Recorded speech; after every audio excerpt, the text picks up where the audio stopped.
Okay guys, so let's discuss foreign trade policy के past term papers, revision test papers, mock test papers which CMA Institute has given in various resources. तो एक बार इस video को अच्छे से देखेंगे, last तक देखना बहुत इंपॉर्टेंट है। सारे एमसीक्यूज भी कवर करेंगे और सारा डिस्क्रिप्टिव टाइप क्वेश्चन भी कवर करेंगे। आपको पता चलेगा कि एफटीपी स्कोरिंग है, छोड़ के जाने का नहीं है। 15 नंबर आराम से आप सिक्योर कर सकते हो अगर आप एफटीपी ठीक से पढ़ के जाते हो। जितना जितना एफर्ट आप कस्टम में देते हो, ट्रस्ट मी, उसका 20% एफर्ट भी अगर आप एफटीपी में दे दोगे। 30 मार्क्स का कवरेज है जीएसटी कस्टम्स में। कस्टम्स आई नो रिलेटिवली थोड़ा सा लेंदी है, बट ऑब्वियसली कस्टम्स में जितना आप एफर्ट देते हो उतना 20-25% भी एफर्ट अगर आप एफटीपी में दे दोगे हो जाएगा। बहुत ज़्यादा कंटेंट एफटीपी का नहीं है। स्टार्ट कर रहा हूँ मैं, ठीक है। तो इस बार मैं पहले आपको जून 24 का पेपर दिखा रहा हूँ कि जून 24 में फाइनल में कहाँ एमसीक्यू सबसे पहले दिखाता हूँ कि 2 एमसीक्यू आया था आपका। एफटीपी है ये, एफटीपी आप ये आप जो चीज़ है आप एफटीपी का भी मान सकते हो, कस्टम का भी मान सकते हो। Under customs act 1962 which is not a mandatory document required for import of goods from India. इनमें से कौन सा डॉक्यूमेंट ऐसा है जो कि इंपोर्ट ऑफ गुड्स के लिए रिक्वायर्ड नहीं है? तो bill of lading, airway bill, lorry receipt, railway receipt ये रिक्वायर्ड है। कमर्शियल इनवॉइस रिक्वायर्ड है। शिपिंग बिल तो एक्सपोर्ट के लिए रिक्वायर्ड है सर, इंपोर्ट के लिए रिक्वायर्ड थोड़ी ना है। तो option number C is the correct answer, 2 marks free का।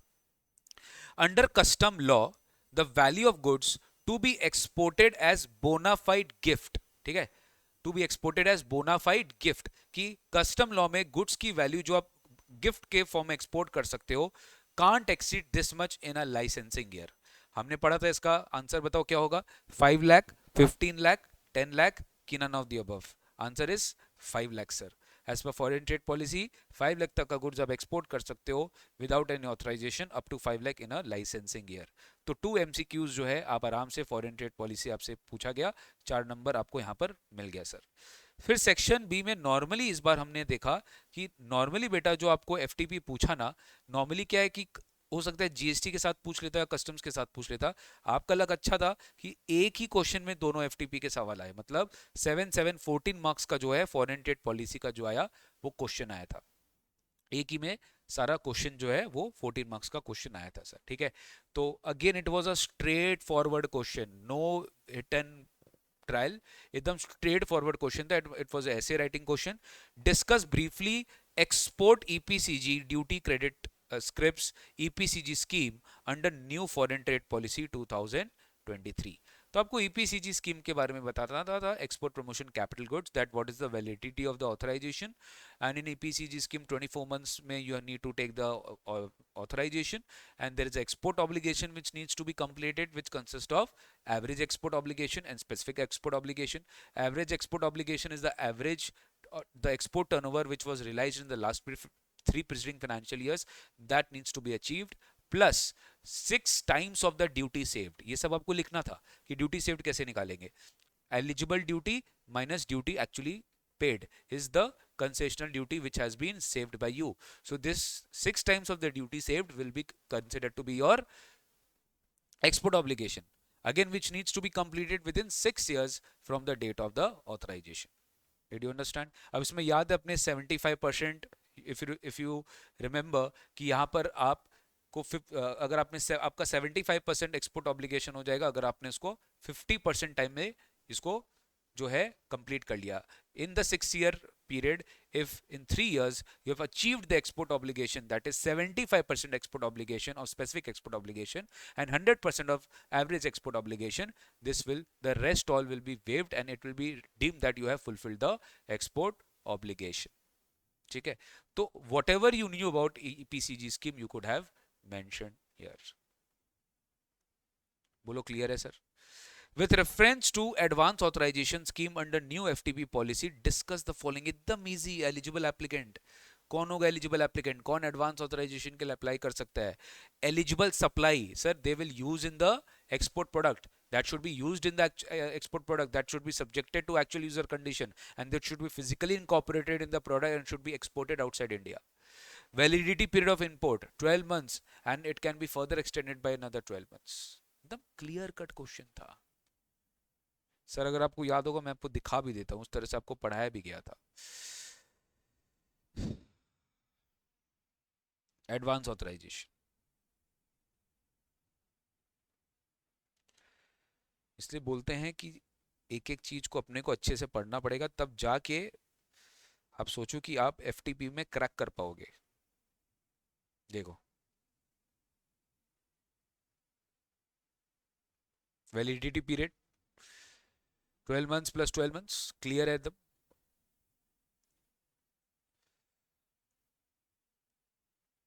Eligible supply, advance authorization is issued for procurement of inputs for physical export, intermediate supply, deemed export, supplies of stores on board of foreign going vessel subject to the condition that a specific CON has been supplied। इसमें से 3 point भी लिख देंगे तो चलेगा।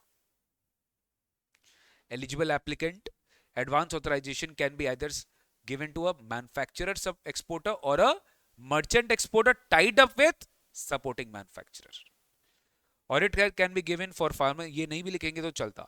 Pharmaceutical products manufactured through non infringing process shall be issued to a manufacturer exporter only. तो देखो मैं क्या बोला आपको, सेलेक्टेड स्कीम्स को जो मैंने आपको स्टार्टिंग में पढ़ा तो उसको बहुत अच्छे से पढ़ के जाओ, बाकी सबको एक बार गो थ्रू कर लो। इसको बोलते हैं स्मार्ट स्टडी। क्लियर है? बोलो भाई।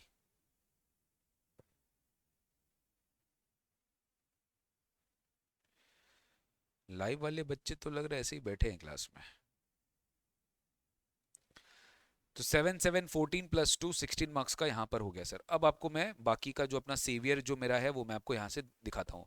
दिसंबर 23 से जो क्वेश्चन आया था न्यू सिलेबस में, मैंने एमसीक्यूज अलग कर दिया, सेम आया था। देखो सर क्या सेम सेम पूछ लेते हैं? हाँ ये लोग पूछ लेते हैं, इनका मन। इसमें उल्टा पूछ लिया, which of this is not mandatory document required for export of goods. इनका जो मन है वो करेंगे ना, तुम कौन होता है रोकने वाला। एक्सपोर्ट के लिए मैंडेटरी डॉक्यूमेंट कौन सा नहीं है? ये तो है ही, ये तो है ही, shipping bill, bill of entry. अरे वाह, उल्टा पूछ लिया, वेज नॉन वेज, ठीक है। Next, value of inputs covered by advance authorization 27 lakh, export must be dash minimum value addition। बताओ, एडवांस ऑथराइजेशन में, एडवांस ऑथराइजेशन में कितना मिनिमम परसेंट वैल्यू एडिशन होना चाहिए? स्टूडेंट बोलेगा नहीं सर 20%। 20% डीएफआईए में है, यहाँ पे 15% होगा। क्या बात है sir. In the context of Indian custom law I can challenge you, अगर आप आइसगेट का फुल फॉर्म नहीं भी जानते हैं ना, आप जान जाएंगे। थोड़ा सा दिमाग लगाओ, नहीं भी जानते तो आप जान जाएंगे कि इसका फुल फॉर्म क्या होगा आइसगेट का। Indian constitutional electronic data. अरे यार ये सब तो नहीं होगा, ये सब तो मजाक कर रहा है। इंटर कॉन्टिनेंटल, अरे ना ना ना ना, ये सब तो कोई फिल्म का नाम लग रहा है। इंडियन कस्टम्स इलेक्ट्रॉनिक गेटवे, ये तो आइस गेट है ना बाबा, आइस गेट। नहीं नहीं, इसका कोई फुल फॉर्म होना चाहिए, Indian customs electronic data interchange gateway. This is the correct answer. तो दिमाग लगाया होगा, इंट्यूशन अपने मन की सुना होगा तो दिमाग लगाया, सब आंसर आ जाएगा। बाकी ये सब बैगेज वैगेज क्या है, कस्टम में डिस्कस करेगा, हम खाली एफटीपी का बात कर रहे हैं अभी। FTP FTP FTP, next FTP का जो आया था, इसमें सीए फाइनल के क्वेश्चंस भी है।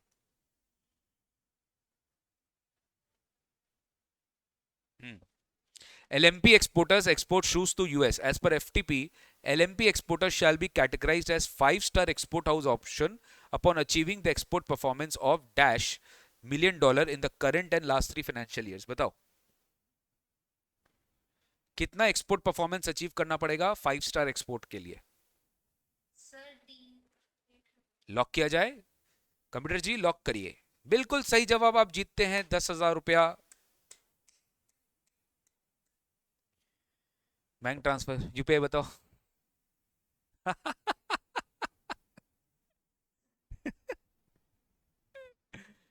तो $800 million आपका अचीव हो जाता है। अनिकेत क्या खा रहे हो बेटा? बाकी लोगों को भी खिलाओ। चलिए नेक्स्ट नेक्स्ट नेक्स्ट नेक्स्ट, ये थोड़ा सा इंस्टीट्यूट का प्रिंटिंग मिस्टेक हो गया था, कस्टम्स एक्ट 1961, ठीक है, वो 1962 है।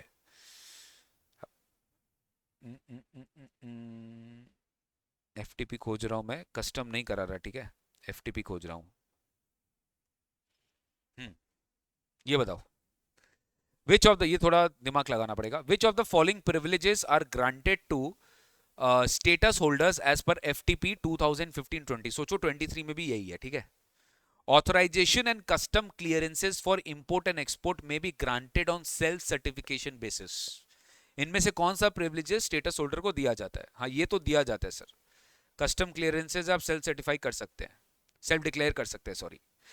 2 star export houses and above are permitted to establish export warehouses, ये भी हमने पढ़ा था सर। 1 स्टार को नहीं दिया जाता है, 2 स्टार अबव को दिया जाता है। इनपुट आउटपुट नॉर्म्स में be fixed on priority with in 7 days। 7 दिन के अंदर नॉर्म्स कमिटी 7 दिन के अंदर इनपुट आउटपुट नॉर्म्स नोटिफाई जो है वो प्रायोरिटी में फिक्स कर सकती है। Exemption from furnishing bank guarantee in foreign trade policy scheme, जहां बैंक गारंटी का रिक्वायरमेंट होता है वहां पे हो सकता है इनको एग्जेम्पशन मिल जाए। तो इनमें से कौन सा मोस्ट अप्रोप्रिएट ऑप्शन होगा? Where the privileges granted to status holder as per FTP. यहां पे थोड़ा सा आपको थ्योरेटिकली नॉलेज चाहिए था, बताइए।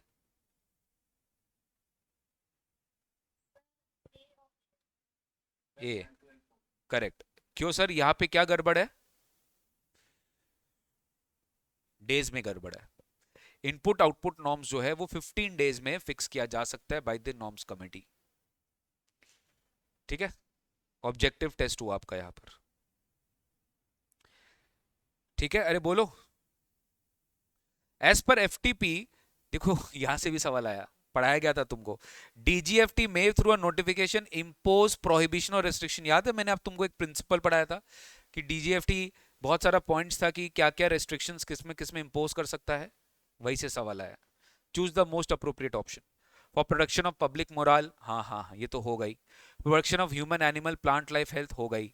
रिलेटिंग टू इंपोर्टेशन और एक्सपोर्टेशन ऑफ गोल्ड सिल्वर, अरे भाई हो गई। Conservation of exhaustible natural resources, लग रहा है सभी होगा sir. Yes, all 4 are the correct answer, सारे सही जवाब है। क्योंकि तुम खुद देखो 1 and 2, 3 हो गई, 1 and 3, एलिमिनेशन भी सोचो, 2, 3 and 4, अरे 1 हो गई, एलिमिनेट भी किया करिए ना। जब तुमको सही जवाब नहीं पता तो तुम ऐसे सोचो, 1 and 2 ये तो लग ही रहा गोल्ड सिल्वर होगा तो ये नहीं हो सकता। 1 and 3 ह्यूमन एनिमल लाइफ भी होगा, ये नहीं हो सकता। 2, 3 and 4 पब्लिक मोरल तो होगा, ये भी नहीं हो सकता, तो बच्चा ए। एलिमिनेट किया करिए जब कहीं पे भी फंसते हैं।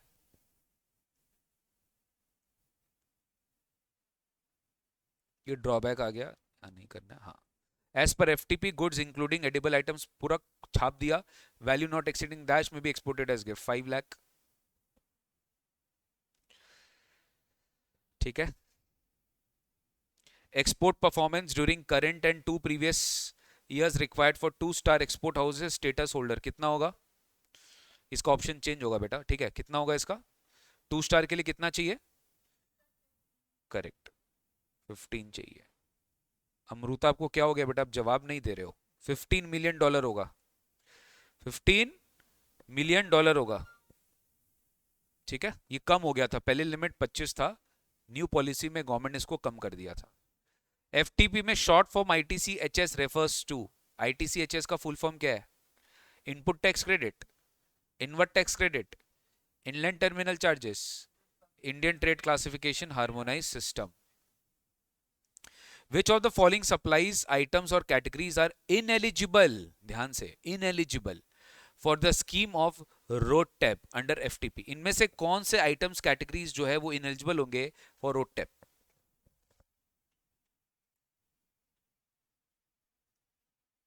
पूरा पढ़िए ध्यान से, कौन सा कैटेगरी इनएलिजिबल किया गया रोड टैप के लिए?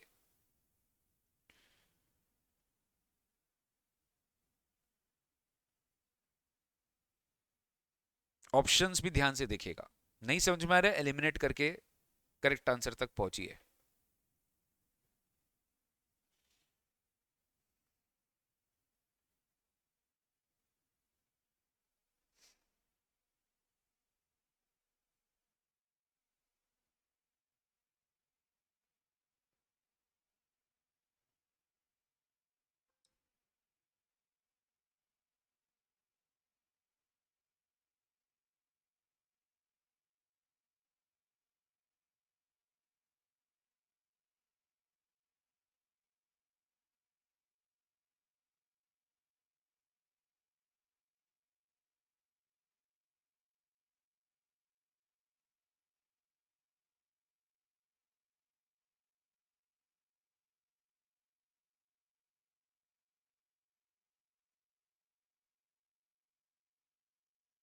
बताओ।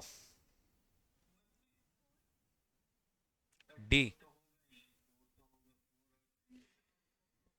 D is the correct answer.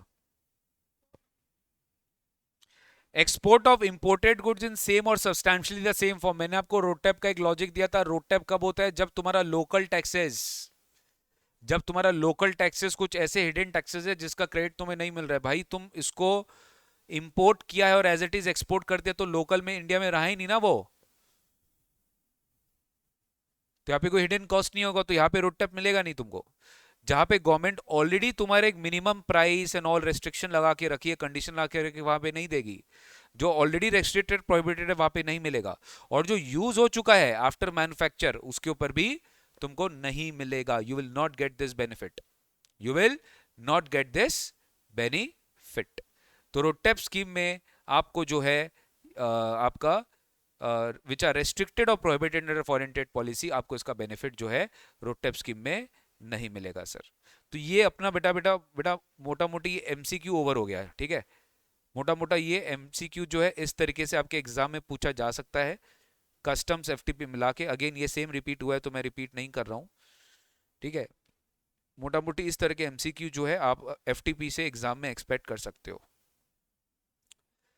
बाकी आप और इतना सारा क्यूएनएज है, ये आपको ऑलरेडी दिया हुआ है, देखना चाहे तो दे सकते हो। बहुत सारी रिपीट भी हो रही है, आप देख सकते हो। It has been repeated. Okay, clear है क्या? अब मैं मेन में आ जाऊं। Let's come to subjective.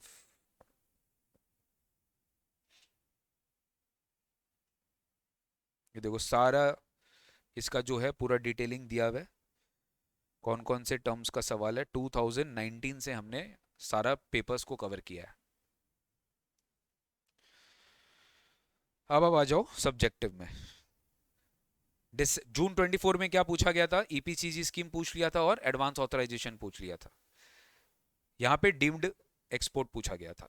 दिसंबर 23 में ना स्ट्रेट फॉरवर्ड जो मैंने आपसे पूछा, state the categories of supplies deemed as exports, that's it. That supply which is done by manufacturer and supply which is done by main contractor और सब। एकदम direct question. तुम्हें आता है तो लिख पाओगे, नहीं आता है तो नहीं लिख पाओगे। स्टोरी बनाने का कोई स्कीम नहीं है। तो if I am a manufacturer, whatever goods I am supplying against advance authorization or advance authorization for annual requirement or DFIA, it's a deemed export.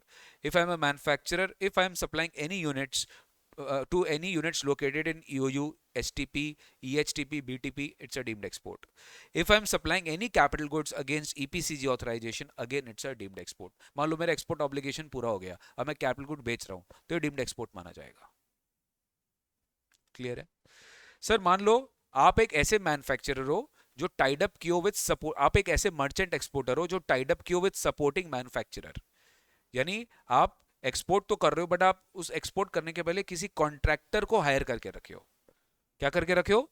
किसी कॉन्ट्रैक्टर को हायर करके रखे हो। तो आप अगर एक कॉन्ट्रैक्चुअल बेसिस पे काम कर रहे हो, ठीक है, तब भी आप डीम्ड एक्सपोर्ट कर सकते हो, क्योंकि आप जो काम कर रहे हो अल्टीमेटली इंडिया के बाहर जा रहा है। तो supply of goods to home, to projects और टर्न। देखो मैं एक बार वापस से एक बार सॉल्व करवा दे रहा हूँ, रीड कर दे रहा हूँ, आपको रिवाइज करवा दे रहा हूँ, सो दैट एक बार वापस से आपका रिवीजन हो जाए, ठीक है, कि ये क्वेश्चंस अपने एग्जाम में आए हुए हैं। तो supply of goods to projects और turnkey contracts which is financed by, very important, multilateral और bilateral agencies which is notified by Department of Economic affairs.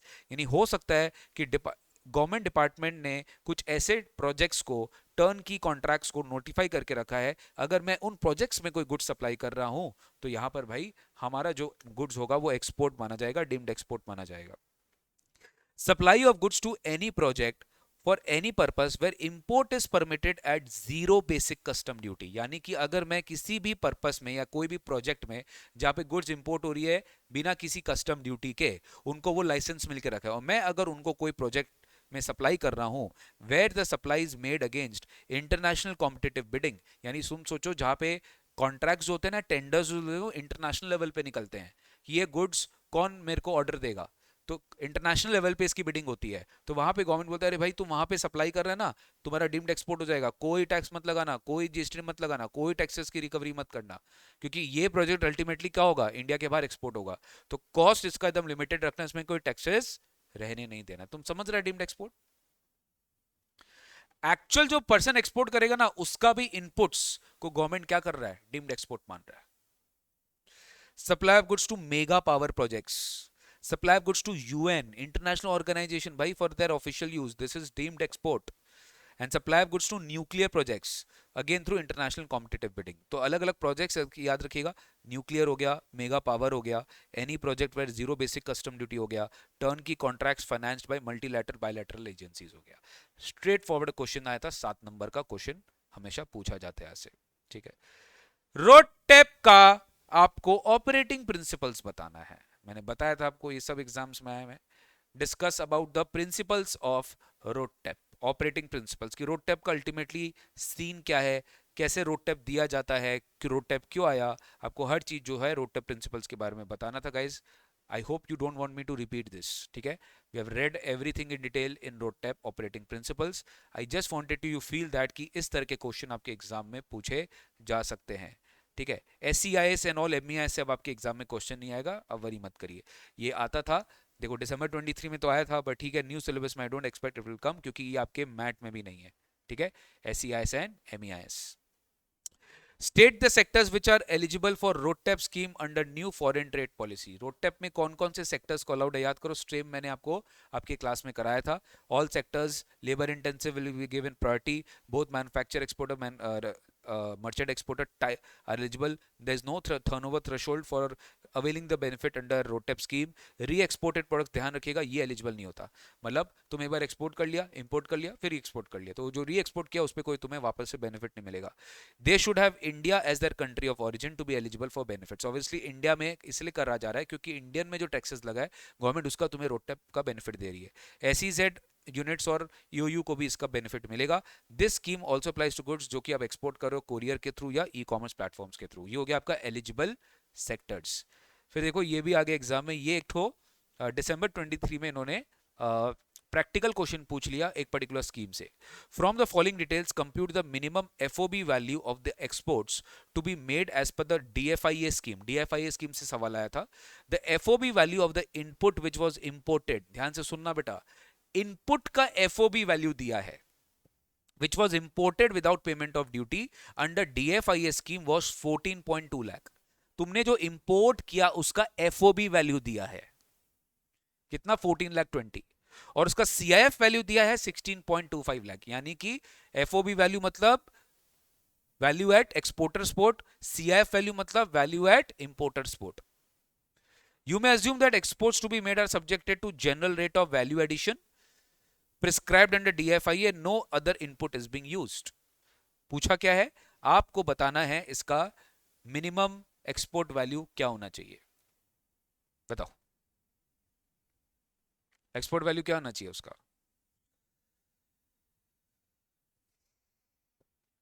Quick guys, minimum value addition कितना होता है, 20%। किस पे अप्लाई करेंगे, 14.2 लाख में कि 16.25 लाख में? हाँ sir, in case of import FOB value required नहीं है, वहां पे तो हमें देखना है कि इंपोर्टेड वैल्यू का मिनिमम 20% वैल्यू एडिशन होना चाहिए। तो मेरे लिए इंपोर्टेड वैल्यू क्या होगा, CIF। तो 16,25,000 का 120% ही तो करेंगे यार।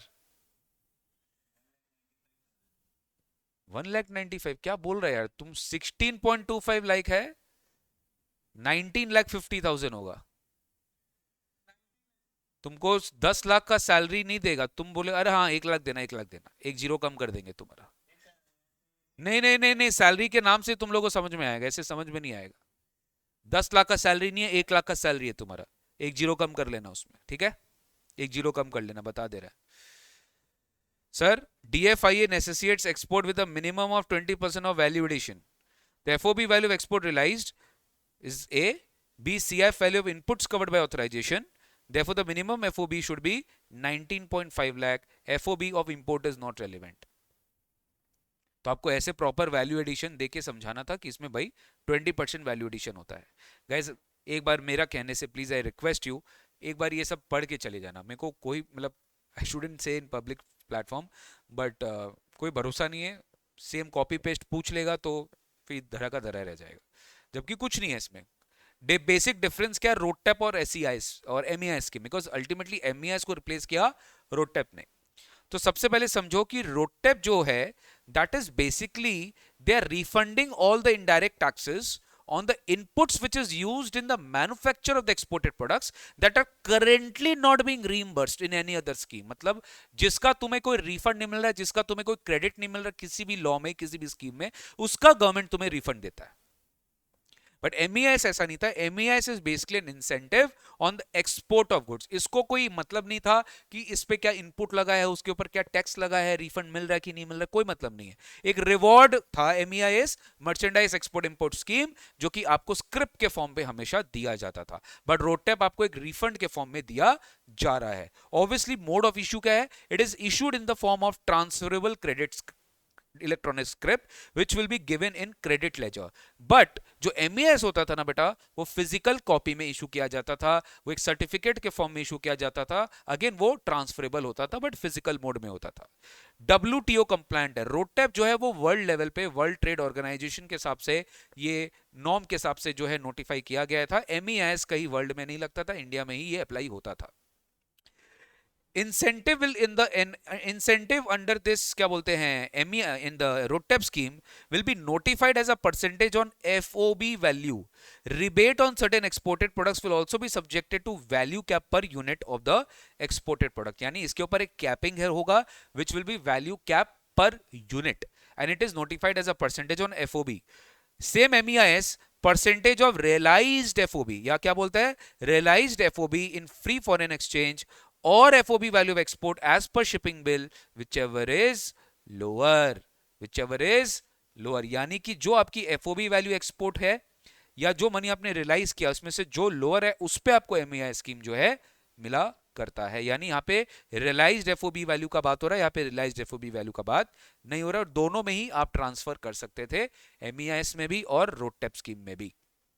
Am I clear? सिमिलरली बेटा ये भी बहुत इंपॉर्टेंट है कि advance authorisation scheme and DFI scheme में क्या डिफरेंस है बताओ। Sir advance authorisation scheme the script is not transferable. Okay, आप इंपोर्ट ऑथराइजेशन ले लिए, एक्सपोर्ट भी आप ही को करना पड़ेगा, आप ही को सारा ऑब्लिगेशन पूरा करना पड़ेगा, आप ही को इसकी ड्यूटी बेनिफिट मिलेगी। अगर आप एक्सपोर्ट नहीं करना चाहते, मार्केट में सेल नहीं कर सकते। But DFI is transferable after export obligation is fulfilled. मतलब एक्सपोर्ट ऑब्लिगेशन आपने फुलफिल कर लिया, मिनिमम वैल्यूडेशन करके एक्सपोर्ट कर दिया, आपके पास इनपुट्स बचा हुआ है, कोई प्रॉब्लम नहीं है, आप लोकल मार्केट में बेच सकते हो, आराम से बेचो, कोई दिक्कत नहीं है, क्योंकि आपने एक्सपोर्ट ऑब्लिगेशन फुलफिल कर लिया। बट ये ट्रांसफरेबल नहीं है, ट्रस्ट में। एडवांस ऑथराइजेशन में 15% वैल्यू एडिशन है, इसमें 20% वैल्यू एडिशन है। This scheme is available to gem and jewellery sector, but DFIA को स्पेशली शूज में भी और जेम एंड ज्वेलरी सेक्टर में भी अलाउड नहीं था। एडवांस ऑथराइजेशन SION के लिए भी है, नॉन SION गुड्स के लिए भी है, मतलब जिसमें standard input output norms prescribe नहीं है उसके लिए भी एप्लीकेबल है, अदर्स के लिए भी एप्लीकेबल है। But DFI is only for standard input output norm. So there is a procedural form ANF4A, ठीक है, ANF4A एंड इनका ANF4H फॉर्म था। IGST दोनों में, या IGST इसमें एग्जेम्प्ट है और इसमें no such exemption is available because import किसमें हो रहा है, DFIA स्कीम में हो रहा है। अगर आपको याद होगा बेटा, एडवांस ऑथराइजेशन में पहले इंपोर्ट करते हैं बाद में एक्सपोर्ट करते हैं, बट डीएफआई में क्या होता है, पहले एक्सपोर्ट कर देते हैं बाद में इंपोर्ट करते हैं। तो सर एक्सपोर्ट में तो क्या है कि तुम्हें जो है उस समय गवर्नमेंट वहां पर पूरा का पूरा एग्जेम्पशन दे के रखता है, लेकिन यहां पर आपको याद होगा हमने पढ़ा था कि यहाँ पे सारे के सारे ड्यूटीज एग्जेम्प्ट होते थे एडवांस ऑथराइजेशन में, बट इन डीएफआईए खाली BCD एग्जेम्प्ट होता था। क्या एग्जेम्प्ट होता था, BCD, इसलिए यहाँ पे लिखा है यहाँ कोई एग्जेम्पशन नहीं है। फ्यूल बहुत इंपॉर्टेंट है, स्टार्टिंग में पढ़ा दिया गया था, फ्यूल कैटलिस्ट जो है वो सारे के सारे अलाउड होंगे duty free in advance authorisation, but it is not eligible under DFIA. ये सब मीठा मीठा सवाल है, एग्जाम में पूछा जा सकता है। ये देखो CMA में नहीं पूछा गया था, CS प्रोफेशनल के भी सवाल है इसमें। CMA फाइनल में तो MEIS रोडटेप पूछा गया था, CS प्रोफेशनल में एडवांस ऑथराइजेशन DFIA पूछा गया था, ठीक है। जबरदस्त सर, जबरदस्त। Briefly explain duties which are exempted in case of imports under advance authorisation. Advance authorisation में आप कौन कौन से ऐसे इनपुट्स है जो आपको एग्जेम्प्ट किया जाएगा। जितना भी टैक्सेस के बारे में पता है सबका नाम लिख देना, ठीक है। Imports under basic advance authorisation, BCD, additional custom duty, cess, ठीक है। अब ये तो क्या हो जाएगा, सरचार्ज हो गया। Anti dumping duty, countervailing duty, safeguard duty, transition product specific safeguard duty wherever applicable, ठीक है।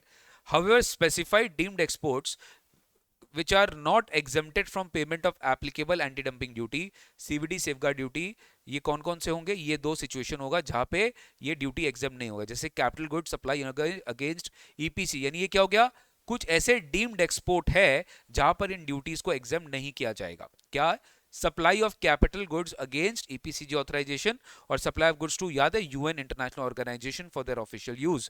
It may be noted that imports under advance authorisation for physical as well as deemed export are also exempt from whole of the IGST, यानी इसके अलावा IGST cess तो है ही, IGST cess को भी इन्होंने हमेशा के लिए क्या कर दिया, इंपोर्ट के ऊपर एग्जाम्शन लगा दिया। अगर आप एडवांस ऑथराइजेशन के अगेंस्ट में अगर कोई इंपोर्ट करते हो तो यहाँ पर आपको जो है ड्यूटी जो है क्या बोलता है, देना नहीं पड़ेगा। लेकिन आपको मैं जो दो डीम्ड एक्सपोर्ट बताया, यहाँ पे जो स्पेशल एडिशनल ड्यूटी है, अच्छा यहाँ पे बीसीडी एग्जेम्प्ट है, ध्यान से सुनना, बीसीडी एग्जेम्प्ट है, एडिशनल कस्टम ड्यूटी एग्जेम्प्ट है 3739, बट यहाँ पर बाकी जो स्पेशल ड्यूटी होता है ना, एंटी डंपिंग हो गया, काउंटर वेलिंग हो गया, ये एग्जेम्प्ट नहीं है। ये दो तरह के डीम्ड एक्सपोर्ट्स में, ठीक है सर। स्टेटस होल्डर्स के प्रिविलेजेस तो मतलब आग बंद करके मतलब लिखना चाहिए आपको, इतना इंपॉर्टेंट है। स्टेटस होल्डर्स के प्रिविलेजेस, ये भी आपके एग्जाम में बहुत बार आया हुआ है बेटा, ठीक है, तो उसको अच्छे से करके जाना। ओके, मैंने fixation of input output norm 15 days बताया था ना, वो प्लीज रेक्टिफाई कर लेना, वो 60 डेज है, ठीक है, नॉर्म्स कमेटी वाला। वो 7 डेज था, याद करो एमसीक्यू में, वो 60 डेज है। Write a short note on import of sample 3 lakh and gifts as per the foreign trade policy, लिख दोगे। सैंपल में रेस्ट्रिक्टेड आइटम्स का भी इंपोर्ट अलाउड है even without import authorisation, but इसके एक्सेप्शन से डिफेंस, सिक्योरिटी आइटम, सीड्स, बीज, new drugs, इनका ऑथराइजेशन चाहिए। Duty free import of sample up to 3 lakh for all the exporters, exporters को 3 लाख तक का सैंपल्स अलाउ किया गया है, subject to terms and conditions. Gifts हम लोग बहुत बार पढ़ चुके हैं, इसके बारे में कोई मतलब नहीं बात करके, बहुत बार पढ़ चुके हैं गिफ्ट्स का इंपोर्ट। राखी, लाइफ सेविंग ड्रग्स, मेडिसिन का इंपोर्ट अलाउड है, बाद बाकी सब प्रोहिबिटेड है, सब प्रोहिबिटेड है। क्लियर है? ओके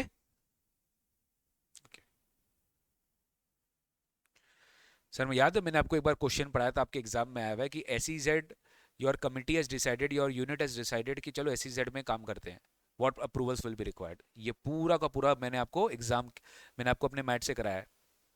एसईजेड का मैकेनिज्म क्या, पहले क्वेश्चन पढ़िए किस तरह से है। OTP is planning to open a unit in SEZ, you are approached by a CEO that please give us consultancy for SEZ approval.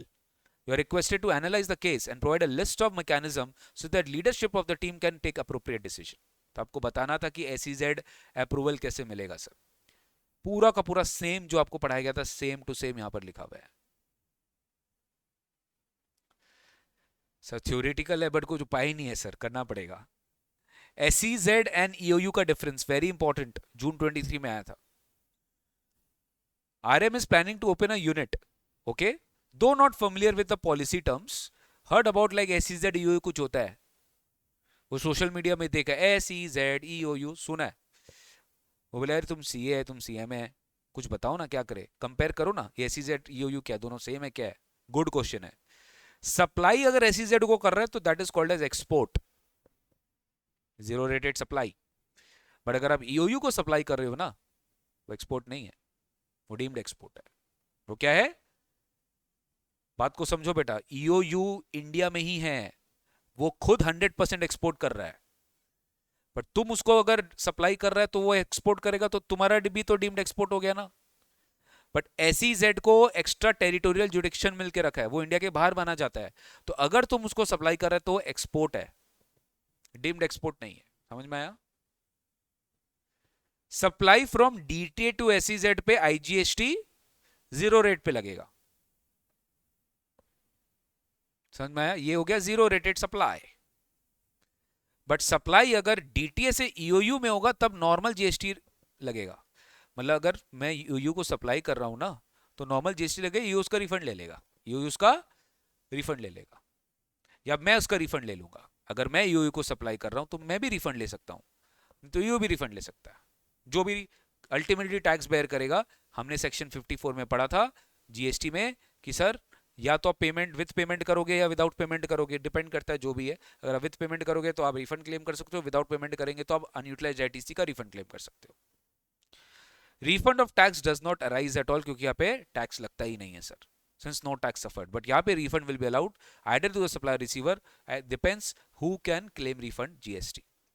For SEZ units, export and import custom clearance is achieved within the zone itself. For the clearance of import consignment for you, there is a fast track clearance scheme. यूयू को क्योंकि उनका regular खाली export ही export होता है, तो उनका एक फास्ट ट्रैक क्लियरेंस स्कीम है। In SEZ units can be set up only at designated sites as per SEZ act, but in EOU it can be set up anywhere in India. कोई location boundaries कुछ नहीं, तुमको जहां set करना है जहां set करो। तुमको मेरे यहाँ पे यूयू बैठाना बैठा लो, कोई दिक्कत नहीं है, बट तुम एसईजेड यूनिट नहीं बैठा सकते हर कोई जगह पे। For SEZ no specific minimum investment is required, but हाँ यूयू में गवर्नमेंट 1 करोड़ का मिनिमम इन्वेस्टमेंट मांगता है in plant and machinery, and this will be considered as an establishment as UU. How board of approval may have a lower investment criteria also. जो approval देगा आपको for यूयू, they can lower the limit of 1 year also. तो guys ये सब आप ध्यान रखना। यूयू का जो बेनिफिट्स है एक बार गो थ्रू कर लेना। ईपीसीजी देखो ये घूम फिर के आया ना, ईपीसीजी स्कीम जून 23 में भी आया था। अल्टीमेटली आपसे यही पूछा गया था कि ईपीसीजी स्कीम क्या होता है, तो तुम यहाँ पूरा 100% जो है अपना डिटेलिंग में दे सकते थे कि ईपीसीजी स्कीम क्या होता है। Okay, Neel is a manufacturer wants to import capital goods in CKT condition from foreign country assemble in India. Import will be under project import. Capital good be used for pre production processes. याद है, pre export EPCG scheme, post export EPCG scheme. Pre export मतलब क्या, export करने के पहले तुमने पहले से स्क्रिप्ट ले लिया, और एक होता है पोस्ट एक्सपोर्ट, तुम एक्सपोर्ट कर लो उसके बाद तुम इंपोर्ट करोगे। दोनों तरीके से मिलता है। तो यहाँ पे क्या बोल रहा है, इंपोर्ट करेगा भैया, और प्री प्रोडक्शन प्रोसेसेस के लिए तुम इस इंपोर्ट ऑफ कैपिटल गुड्स को यूज करेगा। फाइनल प्रोडक्ट जो होगा वो एसईजेड में सप्लाई होगा। फाइनल प्रोडक्ट कहां पे सप्लाई होगा, एसईजेड में सप्लाई करेगा। Neel wishes to sell the capital goods imported by it as soon as the production process starts. समझो वो क्या बोल रहा है, वो क्या बोल रहा है सर, जैसे प्रोडक्शन प्रोसेस स्टार्ट होगा मेरे को बेचना है। क्यों बेचना मैं बताता हूं, क्योंकि कैपिटल गुड्स पे ह्यूज इन्वेस्टमेंट है, उसका प्रोडक्शन प्रोसेस स्टार्ट हो चुका है, ठीक है, और उसको कैपिटल गुड्स बेचना है। नील्स बोला कि अरे मेरा प्रोडक्शन प्रोसेस स्टार्ट हो चुका है, मेरे को कैपिटल गुड बेचना, कोई कारण होगा। Whether it can avail the benefit of EPCG scheme for importing the intended capital goods. Sir जब तक एक्सपोर्ट ऑब्लिगेशन पूरा नहीं होगा तुम कैपिटल गुड्स को बेच नहीं सकता, पता है ना तुमको, यही क्लॉज था। तो EPCG scheme permits the exporter to procure the capital goods at concessional rate of duty और nil rate of duty, but in return exporter is an obligation to complete the export obligation. It means the obligation to export the product covered by authorization or permission in terms of quantity or value. Export to SEZ unit or developer will be considered for discharge. Yes, आप export जो भी, वो तो मैं आपको बोल ही दिया था, आप एडवांस ऑथराइजेशन वालों को सप्लाई करो, आप डीम्ड एक्सपोर्ट करो, सब कुछ इस एक्सपोर्ट ऑब्लिगेशन में काउंट होगा. The license holder can either procure the capital goods whether used for pre-production, production और post production. याद करो मैं बताया था, प्रोडक्शन के लिए यूज कर रहा है, प्रोडक्शन के पहले यूज कर रहा है, प्रोडक्शन के बाद यूज कर रहा है, फ्रॉम द ग्लोबल मार्केट और डोमेस्टिक मार्केट, वो कहीं से भी प्रोडक्शन जो है कैपिटल गुड्स जो है परचेज कर सकता है. The capital goods can also be imported in assembled form. EPCG holder can also be, EPC authorization can also be issued for import of capital goods under project imports. ये उसका हो गया differential duty. However, import is subjected to actual user condition till export obligation is completed. Therefore, based on the condition, NEEL can import the capital goods under EPCG scheme, but it has to make sure that it does not sell the capital goods till the export obligation is completed. Conclusion finally तुमको यही दिया गया, लेकिन पहले देखो कितना चतुराई से, कितना प्रॉपर वे में आपको एक्सप्लेन करना पड़ेगा. डायरेक्ट आंसर नहीं ले सकते सर. देखो ये 3-4 लाइन में आंसर खत्म कर दिया. प्रॉपर तुमको स्टोरी बनाना पड़ेगा, तब जाके तुमको इसका नंबर मिलेगा, वरना नहीं मिलेगा, मैं आपको पहले ही बता दे रहा हूं. अरे बोलो भाई, क्लियर हुआ? Sir Sitaram is planning to open a unit in SEZ, तो एसईजेड के कुछ इंसेंटिव्स है जो यहाँ पर दिए गए हैं बेटा, वो आपको भी कुछ पता है, इनकम टैक्स का एग्जेम्पशन है, इनकम टैक्स में ना मैट नहीं लगता है एसईजेड पे। मान लो अगर आप एक कंपनी हो, आपका एक एसईजेड यूनिट है, तो एसईजेड यूनिट के प्रॉफिट्स में मैट नहीं लगेगा, आपको इनकम टैक्स में पढ़ाया जाएगा। They are exempted from GST, there is no need for licence of import, single window clearance है सारे सेंट्रल स्टेट अप्रूवल्स का। कुछ सेक्टर्स में तो फॉरेन डायरेक्ट इन्वेस्टमेंट 100% अलाउ किया गया है, ठीक है। एसईजेड यूनिट्स को रोड टैप स्कीम का बेनिफिट मिलेगा। There is no separate documentation for custom and export import policy. Guys एक बार ये गो थ्रू कर लेना, ठीक है। मैं बताता हूँ, मैं सच में आपको चैलेंज कर सकता हूँ, यहाँ इस पूरे बुकलेट के बाहर कुछ नहीं आएगा, ठीक है। अगर आएगा भी तो आप उसको कर पाओगे, ऐसा आएगा। ऑपरेटिंग प्रिंसिपल्स भी पूछ लिया गया, ये एमटीपी का क्वेश्चन है। एमटीपी तो खाली रिपीट करते हैं लोग पास्ट टर्म पेपर्स से, ठीक है। ये भी एसईआई स्कीम है, नॉट रिक्वायर्ड, ठीक है। थर्ड पार्टी एक्सपोर्ट्स, ये थोड़ा देखो, एग्जैक्टली वही है जो मैंने अभी एलएम वाला एग्जांपल लिया था ना, एलएम वाला जो मैंने एग्जांपल लिया था, एग्जैक्टली वही क्वेश्चन इन्होंने जून 23 में पूछ लिया। SDL obtained certain orders from clients in Singapore. SDL sought the assistance of a manufacturer, JK, an Indian company engaged in manufacture. JKL agrees to manufacture and carry out the manufacture also. Shipping bill related to export to Singapore were in the name of SDL. अरे बाप रे, यहाँ पे उसका भी नाम होना चाहिए ना, JK। Third party exporter should fulfill two conditions. The shipping bill and all the documents should contain the manufacturer exporter name also. And the bank realization certificate should be given in the name of the third party exporter. तो यहां पर क्या हो रहा है, other connected documents like realisation certificates, ये SDL के नाम पर है, were in the name of the SDL. You are required to decide whether JKL can be deemed to be an exporter. The answer is no. The given case is a third party export case. Third party export means export made by an exporter or manufacturer on behalf of another exporter, यानी manufacturer के behalf में export हुआ है, किसी दूसरे exporter ने किया, तो ये जो दूसरा एक्सपोर्टर है सारा बेनिफिट ये ले जाएगा। Conditions being allowed as third party export will be export documents such as shipping bill should indicate the name of both manufacturer exporter as well as third party exporter, and GR declaration, export order and invoice should be in the name of, obviously जो actual export करेगा वही करेगा, that is third party exporter. In the above case, though SDL GR declaration, export order through SDL, invoice are in the name of SDL, the shipping bill does not have the name of JKL, ठीक है। JKL का नाम नहीं है, and thus JKL will not be treated as exporter in this case. Clear हुआ? Privileges of status holder clear हुआ? Question repeat हुआ MTP में, आप देख सकते हो, जो पीटीपी में आया वो अगले साल टर्म का एमटीपी में आ जाता है।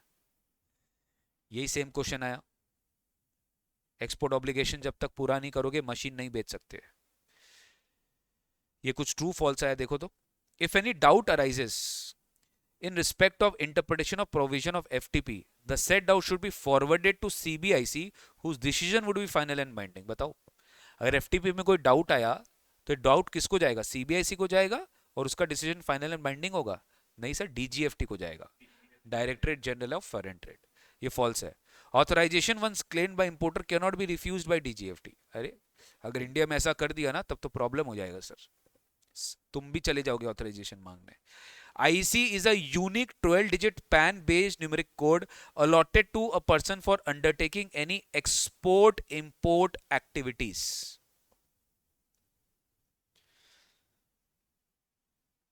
सर आई थिंक ये भी फॉल्स होगा। 10 डिजिट पैन होता है बेटा यार, 12 डिजिट का पैन नहीं होता है। Waste generated during manufacture in SEZ unit can be freely disposed in DTA on payment of applicable custom duty without any authorization. आज ही पढ़ा था, इसलिए मैंने आपको सब पढ़ा है, कहीं से भी कुछ भी आ सकता है। सर खुद सोचो, SEZ यूनिट में बना हुआ चीज DTA में जा रहा है कस्टम ड्यूटी पे करके, क्या दिक्कत है? इंपोर्ट ही है तो एक तरह से। SEZ से अगर DTA में जा रहा है तो इंपोर्ट है, कस्टम ड्यूटी पे कर रहा है, तो क्यों ऑथराइजेशन चाहिए? ट्रू होगा ये, ठीक है। क्लियर है? What is board of trade? Board of trade बेटा एक डिपार्टमेंट है जो कि गवर्नमेंट को एडवाइस करता रहता है with respect to policy measures like how to they can improve exports, how to review export performance. अब जैसे तुम देखो जो स्टेटस होल्डर का इंसेंटिव, जो स्टेटस होल्डर का चेंज हुआ लिमिट, वो डेफिनेटली बोर्ड ऑफ ट्रेड ने देखा होगा कि एक्सपोर्ट परफॉर्मेंस रिव्यू करना है, तो उससे रिगार्डिंग उन्होंने चेंजेस किया।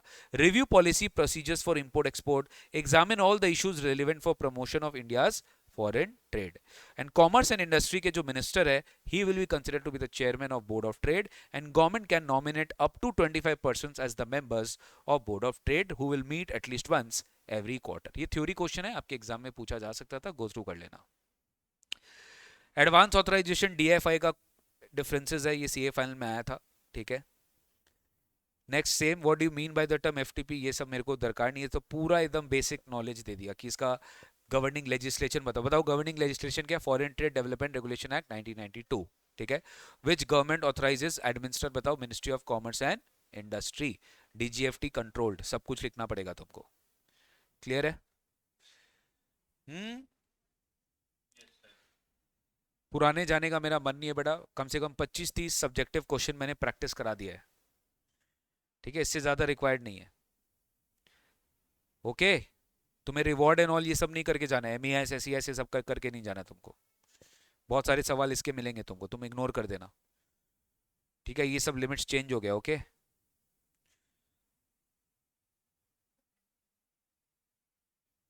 इसका कितना था बताओ, 4 स्टार का?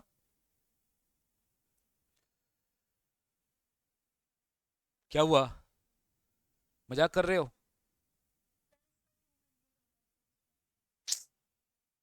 खाली मोनिका ही पढ़ रही है, बाकी लोग सब यहाँ पर पता नहीं क्या करने आए हैं।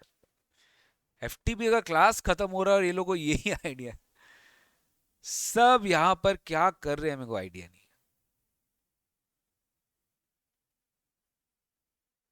ठीक है, so done for the day guys, that's it. इससे अपना फॉरेन ट्रेड पॉलिसी के मेजॉरिटी टाइप ऑफ क्वेश्चंस मैंने ट्राई किया आपको सॉल्व करवा दूं।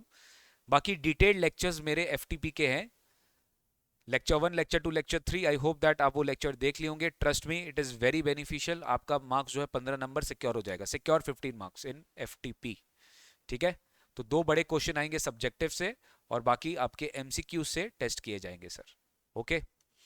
सो that's it for the day. जो बच्चे यहाँ पे रिकॉर्डेड कर रहे हैं, thank you so much for being a part of this class, and with this our syllabus of our final IDT gets over, and अपने मुलाकात करते रहेंगे, ठीक है, डोंट वरी। वैसे ऑफिशियली आपका सिलेबस ओवर हो गया है, मेरी ड्यूटी खत्म हो गई है, but don't worry, I am with you till the last exam. जब तक आपका लास्ट एग्जाम खत्म नहीं होगा तब तक मैं अब मेरी ड्यूटी खत्म नहीं मानूंगा, क्योंकि मैं आपके लिए बहुत सारे revision lectures, YouTube marathon lectures, test and all सब आते रहेंगे आपके लिए। उसके लिए आप मेरे चैनल को सब्सक्राइब करते रहिएगा, करके रखिएगा, और press the bell icon button to get the real time updates, because it is very very important. Because बहुत सारे सेशंस आप के लिए प्लान्ड अप है, जिसको वो तभी पॉसिबल है जब आप रिवाइज कर लोगे। तो अभी हम ना, हमारा जो लेक्चर है वो ओवर हो गया, बट आपको अब क्या है ना, रिवीजन को अपना प्रॉपरली जो है करना है, जिसके लिए मैं एक स्ट्रैटेजी वीडियो डालूंगा इसके बाद, ठीक है। यो आप कभी भी अपने वीडियो जो है वीडियो देख लेना, वो मेरा एक स्ट्रैटेजी वीडियो रहेगा कि आपको अपना फाइनल आईडीटी का सिलेबस को कैसे है कंट्रोल करना है और कैसे आपको रिवाइज करना है। तो वो वीडियो आपको मेरे ड्राइव पे कुछ दिनों में मिल जाएगा, तो वो आपका लास्ट वीडियो रहेगा जो आप देखना, वो रिकॉर्डेड मोड में आप देख लेना।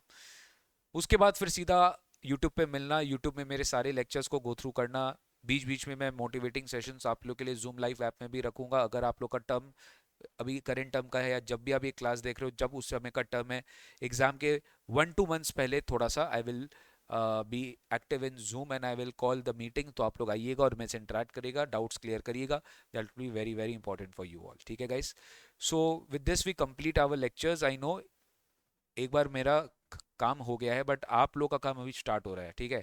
आप लोग को कंटिन्यूसली एक एक चीज़ अच्छे से पढ़ना पड़ेगा। मैंने एफटीपी पढ़ा है कहाँ से, इंस्टीट्यूट का सप्लीमेंट्री पेपर से, तो आपको वो गो थ्रू करना पड़ेगा। प्रिंट आउट निकाल लेना उसका, ये मैं पूरा पीडीएफ वहाँ पे अपलोड कर दूंगा आपके क्लास स्लाइड्स के नोट्स में, बट आप प्लीज़ प्रिंट आउट निकालना और वहीं से पढ़ना। ऑल्दो अगर आप देखोगे मेरा मैट में भी यही चीज़ है, मेरा मैट में कोई डिफरेंस नहीं है, एग्जैक्टली जो है वही मेरे मैट में भी है। बट मेरे को लगा कि इंस्टीट्यूट का मैथ पता नहीं मेरे को ज़्यादा अच्छा लग रहा था पढ़ाने में, तो मैंने वो यूज़ कर लिया। हालांकि आप अगर मेरा मैथ से भी पढ़ना चाहे तो आप पढ़ सकते हैं, कोई डिफरेंस आपको वहाँ दिखेगा नहीं सर, ठीक है। सो दैट्स इट गाइज, आज के लिए इतना ही रखेंगे। इसमें सारे अमेंडमेंट्स भी आपके कवर हो गए जो एफटीपी के लिए रेलिवेंट थे।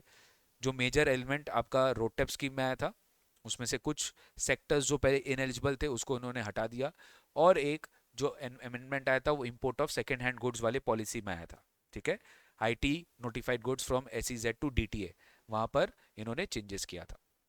बाद बाकी कोई ऐसा सिग्निफिकेंट चेंजेस एफटीपी में है नहीं, है एक दो, वो आपके लिए रेलिवेंट नहीं है। ठीक है, चलिए आज के लिए इतना ही। Thank you so much for being a part of this class. I hope अब अपना जो लेक्चर्स फिनिश हो गया फाइनली, एंड आपका फॉरेन ट्रेड पॉलिसी खत्म हो गया। With this we finish our customs, we finish our GST, we finish FTP.